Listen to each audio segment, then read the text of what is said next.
Baik, Assalamualaikum warahmatullahi wabarakatuh. Perkenalkan, nama saya Nurul Muhlisani dengan NIM 220407501002 dari kelas MD21. Video ini saya buat untuk memenuhi mid semester saya di mata kuliah evaluasi pembelajaran di SD.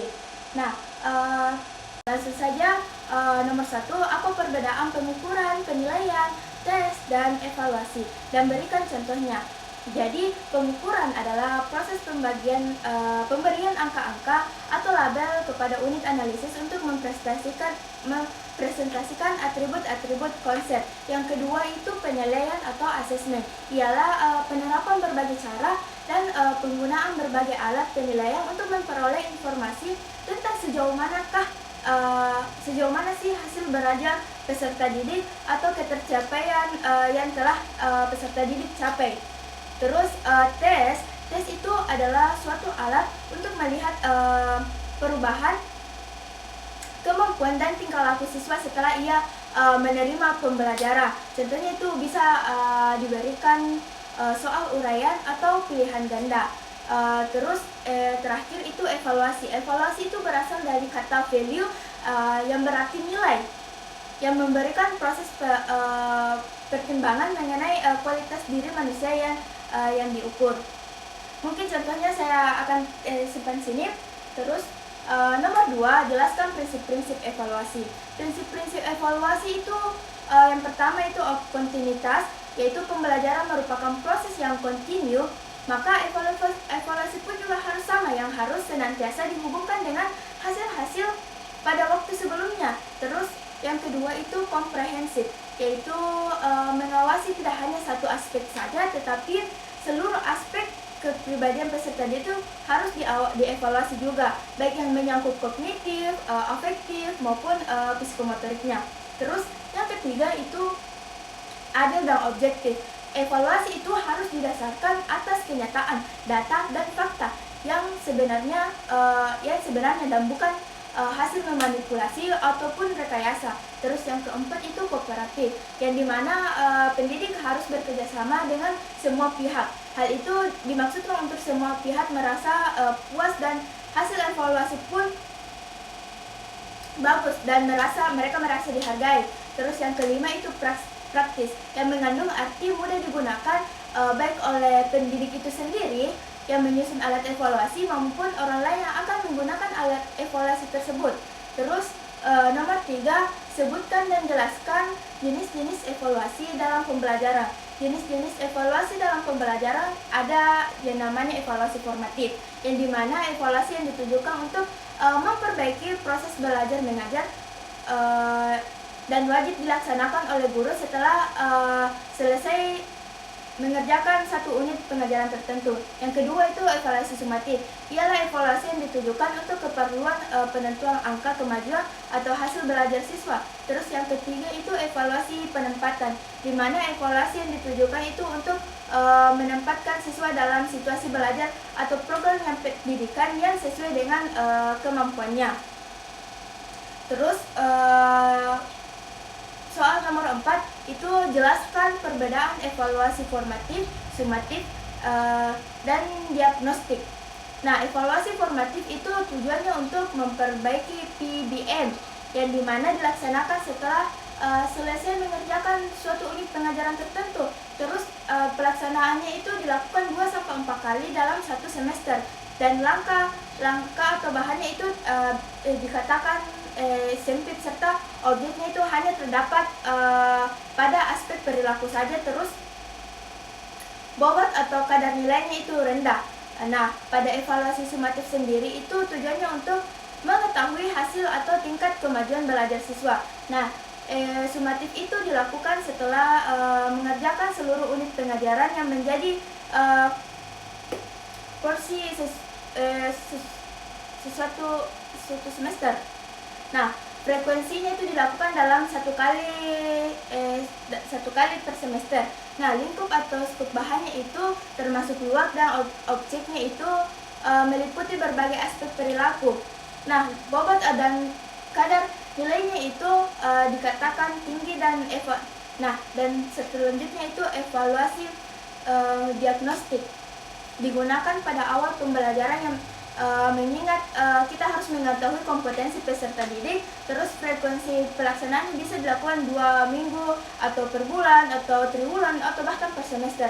Nah, hasil digunakan itu untuk mengetahui kebutuhan belajar siswa dan peserta didik yang tertinggal itu diberikan pendampingan belajar afirmatif. Terus evaluasi diagnostik itu evaluasi yang ditujukan guna membantu memecahkan kesulitan belajar yang dialami oleh siswa tertentu.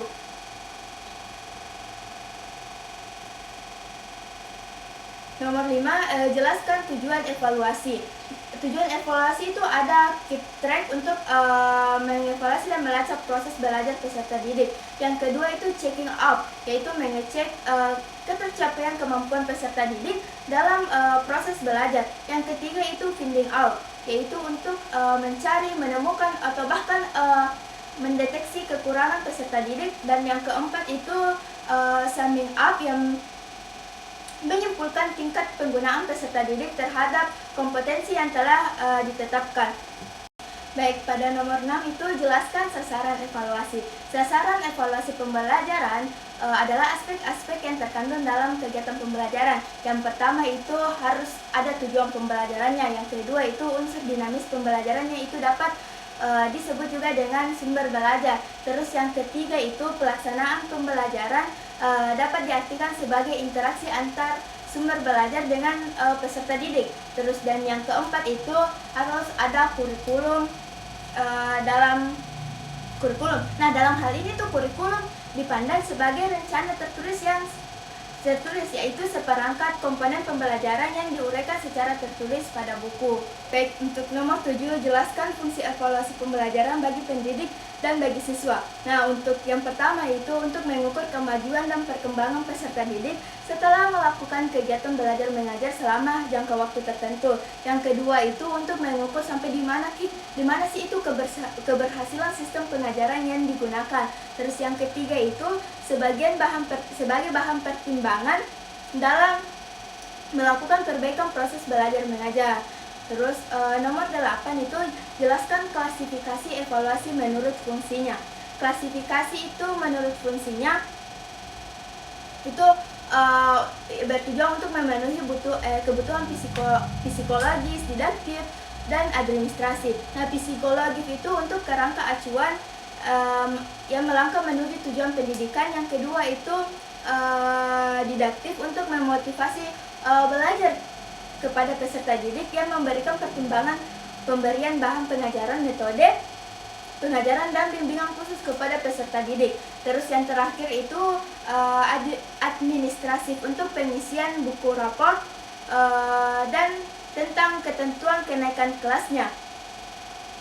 Nah, pada nomor 9 itu jelaskan prosedur evaluasi pembelajaran dan berikan contohnya.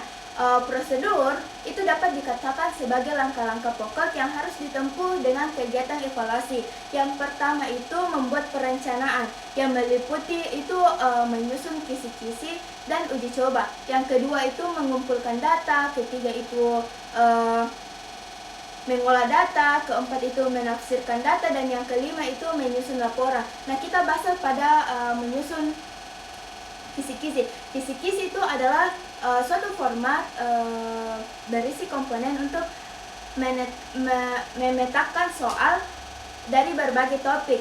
Fungsinya itu adalah sebagai pedoman bagi guru untuk membuat soal menjadi tes, dan dalam uji cobanya itu harus terlebih dahulu dilakukan di lapangan. Terus yang kedua itu pelaksanaan evaluasi, yang artinya bagaimana cara melakukan suatu evaluasi baik melalui tes dan non-tes, di mana itu ada tertulis maupun perbuatan. Yang ketiga itu pengolahan data. Nah, pengolahan data itu mengelola data berarti ingin memberikan nilai dan makna kepada peserta didik mengenai kualitas hasil pekerjaannya. Contohnya, jika sekarang peserta didik mendapat nilai 65, kita itu belum dapat memberikan keputusan tentang peserta didik itu apakah yang termasuk cerdas atau kurang, apalagi itu memberikan keputusan mengenai aspek keseluruhan kepribadian. Nah, dalam pengolahan data biasanya itu sering digunakan analisis statistik, apalagi itu kita bertemu dengan data kuantitatif, itu sangat diperlukan dengan analisis statistik. Terus yang keempat itu penafsiran hasil evaluasi. Penafsiran terhadap suatu hasil evaluasi itu harus didasarkan atas kriteria tertentu yang disebut dengan norma. Contohnya, jika ingin menggambarkan pertumbuhan anak, penyebaran skor, dan perbandingan antar kelompok, maka kita perlu menggunakan garis, kurva, grafik, atau dalam beberapa hal itu diperlukan profil. Nah, yang kelima itu laporan. Semua kegiatan dan hasil evaluasi itu harus dilaporkan kepada berbagai pihak yang berkepentingan. Contohnya, itu kita dapat melakukan kegiatan pertemuan. Hal ini dimaksudkan agar hasil yang dicapai dapat diketahui oleh berbagai pihak tersebut. Terus pertanyaan terakhir itu, jelaskan apa itu tes dan non-tes. Nah, tes itu merupakan alat ukur yang berbentuk pertanyaan atau latihan yang dipergunakan untuk mengukur kemampuan yang ada pada seseorang atau sekelompok orang. Contohnya, bisa tes lisan atau tes tertulis seperti soal pilihan ganda ataupun uraian. Terus non-tes itu lebih mengevaluasi siswa ke arah afektif dan psikomotoriknya. Contohnya itu bisa dilakukan dengan observasi atau pengamatan, wawancara, atau mengisi kuesioner, atau bisa dilakukan dengan angket. Mungkin itu saja penjelasan dari saya. Lebih dan kurangnya mohon dimaafkan. Wassalamualaikum warahmatullahi wabarakatuh.